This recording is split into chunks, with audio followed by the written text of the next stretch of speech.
right. Because the fear is, if I'm not, and I'm going to show you the side of me that Hmm. is, I think that's where I get stuck to is like, all right, if I'm not going to do the going along, get along, you might not like what I'm going to say to you, Right. Well, and is that my problem? well, I think that where the going along to get along is mostly rooted in, if I told you what I was really thinking, you're going to reject me, and I'm afraid of being rejected. I think that's like the root of it. And so to cope with that and not wanting to confront that, we put on this mask that is overly accommodating.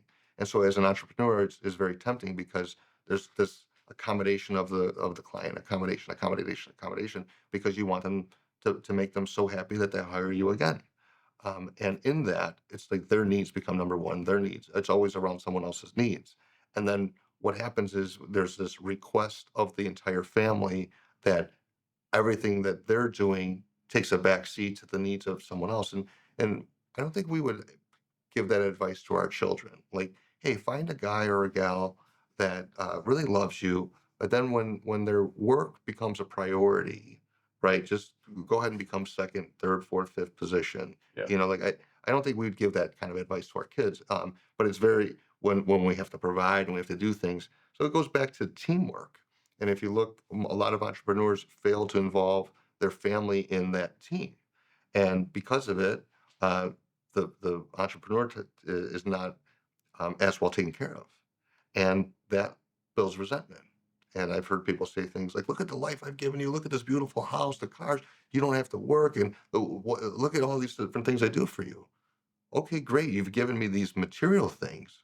So Steve was saying earlier around like around this definition of a good man.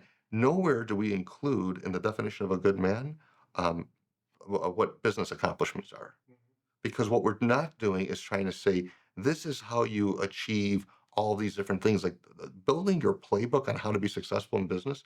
That is a throughput of going through this. What we're really working on is saying, let's help you have a framework to make the decisions that align with who you are, so you remove all of that stress from yourself around, wait, did I make the wrong call? Maybe I should have done this and do that. Like all that anxiety creating piece of it, if we remove that and the person is able to act more freely, they think more clearly, they're less fearful, they're more deliberate about how they behave, right? And they're more direct in saying, hey, I need this and I don't need that.